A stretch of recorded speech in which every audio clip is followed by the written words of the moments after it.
Private members panel with my company, Private Bacana and Private Banataw. And to inform pala, we are newly graduate from Tracoco.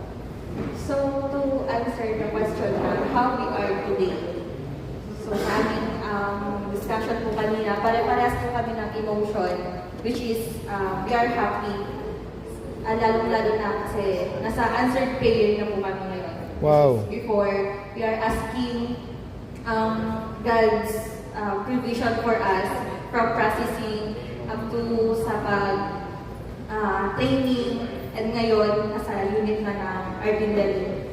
And we are so blessed na isa po kami sa napili na mapabilang sa artillery unit. And to answer the question na ano ang natutunan namin sa discussion for today, number one po doon is our feelings are valid.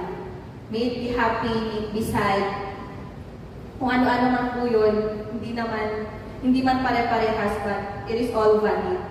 And most especially, highlight po doon sa amin is to, when in times of doubt, when in times of anxious sadness, entrust and surrender it all to God. Amen. So, sabi mo siya, share mo sa Kanya, iyak mo. Sundalo tayo, pero it is okay to cry, lalaki man o babae.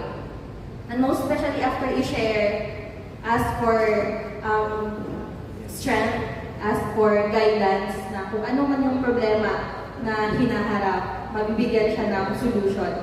And after that, you can tap your body, you can tap your companion, you can tap your boss, para lang ma-ease or gumaan kung ano man yung nararamdaman.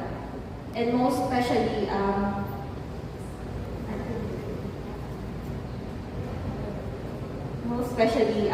maging mas malapit, mas